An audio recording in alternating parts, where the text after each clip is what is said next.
Oke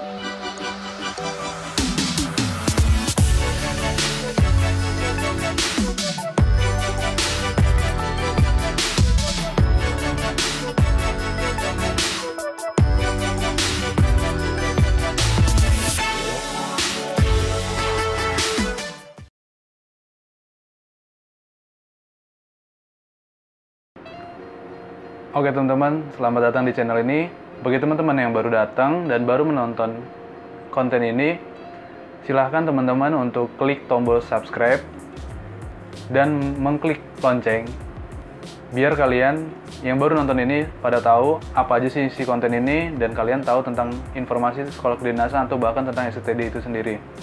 Kakak kasih waktu kalian untuk mengklik tombol subscribe 3 detik ya.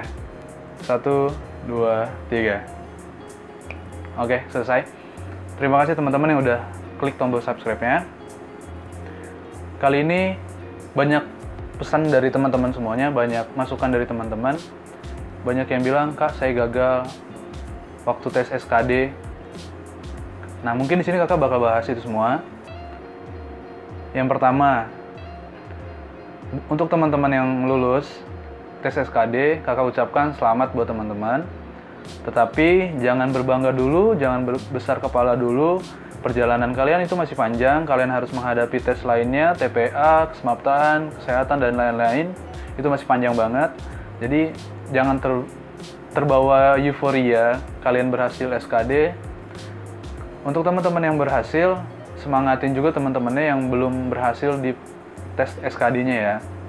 Karena doa yang kalian berikan itu juga akan menjadi doa yang akan dikembalikan untuk kalian sukses. Oke, buat kalian yang gagal di tes SKD, sebenarnya ini bukan kegagalan, tetapi malah menjadi pembelajaran buat kita semua, di mana kita harus bisa lebih memperbaiki diri kita, mengetahui kesalahan kita, mencari celah dan mencari solusi apa salah kita dan untuk memperbaiki itu semua. Katakan ini pada diri Anda, jangan menganggap ketidakberhasilan hari ini menjadi penyebab kegagalan di pertempuran selanjutnya. Dengan ketidakberhasilan hari ini, itu seharusnya bisa memperbaiki kalian di depan. Langsung ke pembahasan pertama, apa aja sih mungkin yang bisa menjadi faktor kegagalan teman-teman semuanya? Yang pertama, mungkin karena kalian grogi atau nervous. Itu bisa aja terjadi pada siapapun dan dimanapun, terutama bagi teman-teman yang melaksanakan tes SKD ya.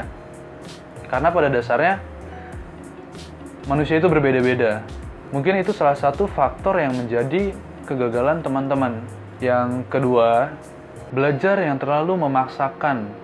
Contoh, kalian terus press belajar kalian sampai hari H, bahkan hari H-nya tuh besok untuk kalian tes. Tapi kalian masih belajar dan kalian masih bergadang. Sebaiknya memberikan ruang bagi tubuh teman-teman semua itu untuk istirahat. Bisa itu olahraga, bisa untuk tidur sebentar, atau makan, itu bisa. Jadi jangan kalian terlalu memporsir sampai malam, sampai bergadang untuk belajar dengan materi yang SKD yang begitu banyaknya. Itu yang salah kalau menurut kakak pribadi ya. Lalu yang ketiga, kurangnya persiapan kalian menghadapi tes SKD. Apa aja sih yang dirasa kurang persiapannya? Itu banyak hal. Yang pertama, kalian tidak memahami dan kalian tidak mengetahui terkait apa yang akan dites, apa yang akan diuji pada saat tes SKD. Atau bahkan teman hanya belajar dari online, tidak membeli bukunya, tidak bertanya pada teman atau kerabat yang bisa ditanya. Itu mungkin menjadi faktor kegagalan teman-teman. Yang keempat, banyak dari teman-teman pasti mati-matian belajar untuk mengerjakan soal SKD, baik TWK, TKP, atau TIU. Nah, di mana teman-teman itu belajar hanya mengerjakan soal, tapi tidak memahami apa yang terkandung dalam soal tersebut. Jadi ibaratnya, teman-teman hanya mengetahui saja apa yang harus dijawab pada soal tersebut, tapi tidak memahami. sebenarnya kalau teman-teman memahami, itu pertanyaan selanjutnya akan sama-sama atau akan mirip lah kayak gitu kan. Yang kelima, mungkin teman-teman terlalu lama menjawab soal tersebut, atau bahkan ada yang menjawab dan membaca soal tersebut lebih dari 1 menit. Itu yang mengurangi waktu, itu yang memperlama kalian untuk mengerjakan soal selanjutnya. Jika teman-teman nonton di konten kakak yang sebelumnya, itu kan saya bilang, kerjakan yang mudah dulu, tinggalkan yang sulit. Semisalkan yang mudah sudah dikerjakan, silahkan balik lagi ke yang sulit. Jika sulit pun tidak ada solusinya, apapun itu, feeling kalian yang mendekati benar, isi, dan jangan sampai dikosongkan, karena itu berpengaruh.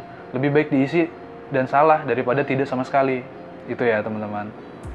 Nah, mungkin dari semuanya ini, teman-teman bisa mengevaluasi diri teman masing-masing, bisa memperbaiki, bisa mencari solusi bagaimana caranya untuk memperbaiki itu semua. Nah, untuk yang gagal di tes SKD ini, kakak tetap merekomendasikan bahwa teman-teman itu mengikuti sekolah kedinasan, maupun itu jalur reguler atau mandiri ya. Karena apa? Jika kalian mendaftar di jalur reguler, atau kalian bingung nih, mau tetap kedinasan reguler, atau kalian universitas, kayak gitu. Kalau kakak merekomendasikan untuk teman-teman semuanya itu mengambil yang jalur reguler. Karena apa? Yang pertama, reguler itu memang kita biaya sendiri ya teman-teman, dengan ketentuan dan kebijakan berapa harus membayar dari masing-masing pendidikan itu sendiri. Persamanya dengan kuliah, ya kalian kuliah juga dengan biaya sendiri yang sama gitu kan. Lalu perbandingan selanjutnya, kedinasan dan universitas, salah satunya adalah terkait kedisiplinan. Kedisiplinan kalian itu dibangun dan dibentuk dari kalian awal masuk sampai kalian lulus. Dan itu akan terpakai di dunia kerja loh teman-teman, jangan salah. Mungkin kalau di kuliah biasa, teman-teman, ya ada yang mungkin semaunya dia kuliah, atau ada yang mau masuk atau enggak, nitip absen atau gimana, itu tergantung dari kuliahnya masing-masing sih. Saya tidak bilang kuliah atau universitas biasa itu jelek, tapi ini menurut dan pandangan saya pribadi ya. Kelebihannya di kedinasan seperti ini loh, tidak ada niat untuk membandingkan atau menjelek-jelekan salah satu pendidikan tersebut. Karena semuanya pendidikan itu sebenarnya baik, tapi ada kelebihannya masing-masing, dan ini menurut apa yang saya rasa kan. Lalu yang selanjutnya, kalian yang kedinasan, walaupun kalian jalur reguler, kalian itu bisa memilih. Oke, yang kakak tahu juga, dari sekolah kedinasan, baik itu jalur reguler, kalian bisa mendaftar untuk menjadi CPNS lagi, atau untuk menjadi PNS. Lalu, kalian juga bisa bekerja di BUMN, BUMD, maupun swasta. Untuk yang di luar CPNS, biasanya sekolah tersebut memiliki kerjasama antara sekolah dan perusahaan. Jadi, kalian itu prioritas dari perusahaan tersebut, gitu. Jadi kalian nggak perlu takut nanti kerjanya di mana, bingung nanti gimana. Karena saya yakin setiap sekolahan kedinasan itu tidak membiarkan tarunanya untuk mencari kerja sendiri gitu. Pasti ada bantuan, apapun itu, pasti dibantu. Jadi kakak masih rekomendasikan untuk kalian sekolah kedinasan ya. Lalu kalian dibentuk menjadi karakter yang lebih dewasa, lebih baik dari teman-teman kalian yang seumuran. Karena apa? Karena di balik kedewasaan itu, kedisiplinan itu, kita diharapkan untuk bisa memimpin dan mau dipimpin. Itu yang dibentuk saat kalian menjalani pendidikan. Jadi itu bagus kalau menurut kakak untuk teman-teman semuanya. Lalu, misalkan kalian mendaftar lagi di jalur reguler di sekolah kedinasan, kalian mempunyai baju sakti teman-teman, atau seragam PDH yang kalian pakai. Bagi sebagian orang, baju sakti itu luar biasa. kalian bisa show off gitu ya di depan umum atau kayak gimana. Menjadi kebanggaan sendiri dan ciri khas sendiri jika kalian menggunakan seragam PDH dari masing-masing instansi ya. Tuh, jadi teman-teman, kelebihannya itulah. Jadi kalian kemana-mana harus pakai baju seragam, tidak bebasan gitu ya. Mungkin kakak juga bakal ngasih beberapa contoh sekolah kedinasan yang masih ada jalur regulernya. Untuk sekarang dari tahun sebelumnya, SCTD itu udah nggak ada jalur reguler teman-teman ya. Tapi untuk sekolah kedinasan lainnya itu masih ada jalur reguler. Atau bahkan mungkin masih ada jalur mandirinya. Contoh, kita bisa ambil STPI, dia masih ada jalur reguler. STIP masih ada jalur reguler juga. API Madiun, PKTJ, dari Kementerian Perhubungan itu masih banyak. Tapi terkhusus untuk SCTD itu sudah tidak ada lagi yang namanya jalur reguler ya. Dan untuk yang IPS, jangan ragu, jangan patah semangat, dan jangan down di situ. Karena untuk yang IPS masih bisa diterima di STPI ataupun di STIP, teman-teman. Jadi itu kesempatan buat teman-teman yang jurusannya IPS untuk mendaftar ya, melalui jalur reguler juga bisa. Oke, buat teman-teman yang mau bertanya apapun itu, silahkan kalian komen di bawah. Nanti jawabannya bisa kakak langsung balas secepatnya yang pasti. Lalu buat teman-teman yang lulus SKD, misalkan teman-teman mau kakak buat konten terkait TPA, silahkan kalian konten. Jika banyak peminatnya, nanti kakak buat juga ya teman-teman. Mungkin sekian yang bisa kakak sampaikan untuk konten kali ini. Semoga konten ini bermanfaat, bisa menjadi ajang untuk evaluasi diri teman masing-masing buat kita semuanya yang terpasti. Jangan pernah menyerah, jangan pernah mengeluh, jalani prosesnya, nikmati prosesnya, dan selalu bersyukur ya teman-teman.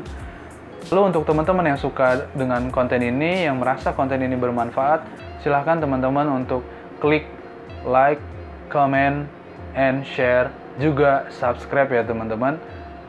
Semoga konten ini terus bermanfaat. Kakak luangkan waktu untuk kakak bikin konten lagi demi teman-teman semuanya. Jadi terima kasih banyak yang udah setia nonton konten ini dan semoga bermanfaat. Sekali lagi, sukses terus untuk yang daftar di kedinasan manapun, terutama yang di SCTD. Semisalkan ada waktu, kita nanti akan bertemu di SCTD. Nanti kakak bikin konten juga di SCTD. Siapa tahu ada kalian dan siapa tahu bertemu kalian. Silahkan kalian sapa kakak misalkan nanti ketemu ya.